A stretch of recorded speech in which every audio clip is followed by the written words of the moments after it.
अस्सलाम वालेकुम friends and welcome to my channel. उम्मीद करती हूँ कि आप सब लोग खैर आफियत से होंगे। वो लोग जिनकी ड्राई स्किन है वो ये जानते ही होंगे कि किस तरह सर्दी का मौसम करीब आने से उनकी स्किन हेल्थ मुतासिर होती है। सर्दियों के मौसम में ड्राई और फ्लैकी स्किन का सामना तकरीबन ज़्यादातर लोगों को करना ही पड़ता है और सभी ड्राई स्किन से जान छुड़ाना चाहते हैं। ग्लोइंग स्किन के लिए हम बहुत से तरीके आजमाते हैं, लेकिन अगर आपकी स्किन ड्राई हो तो आपको थोड़ी मुश्किल हो सकती है। सर्दियों में हवा के खुश्क हो जाने की वजह से आपकी स्किन पैची और फ्लैकी हो जाती है, जिसके नतीजे में स्किन अनइवन और डल नज़र आती है।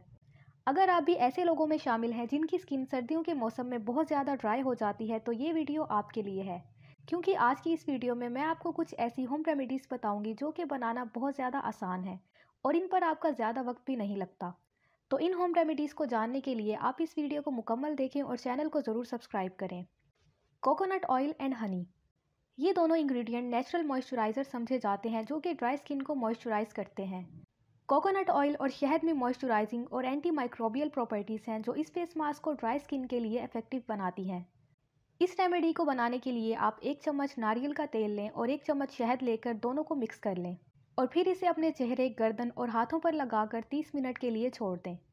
उसके बाद आप इसे धो लें। मेयोनीज एंड बेबी ऑयल, आपको ये सुनने में अजीब लग सकता है, लेकिन मेयोनीज़ में ब्यूटी से रिलेटेड बहुत से बेनिफिट्स हैं और मेयोनीज़ को बहुत सी रेमेडीज़ में यूज़ भी किया जाता है। मेयोनीज़ में मॉइस्चराइजिंग प्रॉपर्टीज़ हैं और इसमें बेबी ऑयल ऐड करने से ये और भी ज़्यादा इफेक्टिव हो जाता है। इस रेमेडी को बनाने के लिए 2 चाय के चम्मच मेयोनीज़ लें और इसमें 1 चाय का चम्मच बेबी ऑयल मिक्स करें और फिर इसे अपने चेहरे, गर्दन और हाथों पर लगाएं और 20 मिनट के बाद इसे धो लें। Egg York and almond oil, अंडे की जर्दी ज़्यादातर फैट से बनी होती है जो कि एक अच्छे मॉइस्चराइजिंग एजेंट के तौर पर काम करती है।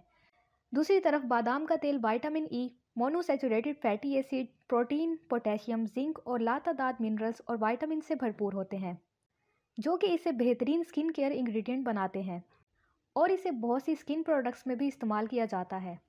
इस रेमेडी के लिए आप अंडे की जर्दी और बादाम के तेल को एक साथ मिलाकर मिक्स कर लें और इसे उन जगहों पर लगाएं जहां आपकी स्किन बहुत ज़्यादा ड्राई हो चुकी हो, जैसे पैरों, घुटनों और चेहरे पर। फिर इसे 15 मिनट के बाद धो लें। फ्रेश क्रीम एंड बनाना, आपने शायद ये सुना होगा कि स्किम्ड या उबले हुए दूध से हासिल की गई फ्रेश क्रीम स्किन के लिए एक बेहतरीन मॉइस्चराइजिंग इंग्रेडिएंट है। ड्राई स्किन का ट्रीटमेंट करने के लिए फ्रेश क्रीम को इस्तेमाल करने का तरीका ये है कि इसे केले के साथ मिलाया जाए। केले की नेचुरल मॉइस्चराइजिंग प्रॉपर्टीज़ को जब क्रीम के साथ मिलाकर जिल्द पर इस्तेमाल किया जाए तो ये आपकी स्किन को नरिश करती है और आपकी स्किन बहुत ज़्यादा सॉफ्ट और स्मूथ हो जाती है। इसके लिए आप एक केले को मैश करें और इसमें कुछ चम्मच क्रीम ऐड करके पेस्ट बना लें। फिर इस पेस्ट को अपने चेहरे पर 20 मिनट के लिए लगाएं और फिर इसे धो लें।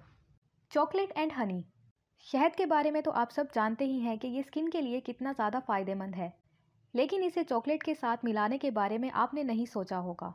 चॉकलेट कैफीन से भरपूर होती है जो कि स्किन को ग्लोइंग बना सकती है। इसी वजह से अब चॉकलेट को बहुत सी ब्यूटी प्रोडक्ट्स में यूज़ किया जाता है। आप एक पैन में 2 से 4 डार्क चॉकलेट स्क्वायर को मेल्ट करें और इसमें 1 चाय का चम्मच शहद शामिल करें और फिर स्मूथ पेस्ट बनाएं। उसके बाद इसे अपने चेहरे पर लगाएं और 15 मिनट के लिए छोड़ दें। फिर आप अपने चेहरे पर मसाज करें और चेहरा धो लें। Aloe vera, honey and almond oil, aloe vera अपनी नरिशिंग और मॉइस्चराइजिंग प्रॉपर्टीज़ की वजह से बहुत जाना जाता है। जब शहद और बादाम के तेल में इसे मिलाया जाता है तो इससे आपको और ज़्यादा अच्छे रिजल्ट्स देखने को मिलते हैं। आप 2 खाने के चम्मच एलोवेरा जेल लें और इसमें शहद और बादाम के तेल को बराबर मिकदार में शामिल करें और फिर इसे अच्छी तरह से मिक्स कर लें। फिर इसे उन जगहों पर लगाएं जहां आपकी स्किन बहुत ज़्यादा ड्राई हो चुकी है और आधे घंटे के बाद इसे धो लें। तो ये थे कुछ नेचुरल होममेड मॉइस्चराइज़र्स। सर्दियों में आप इन मॉइस्चराइज़र को ज़रूर ट्राई करें और मुझे कमेंट्स में ज़रूर बताएं कि इन मॉइस्चराइज़र को इस्तेमाल करने से आपको क्या रिजल्ट्स मिले हैं। और अगर आपको ये वीडियो पसंद आई हो तो वीडियो को लाइक करें और चैनल को ज़रूर सब्सक्राइब करें। शुक्रिया।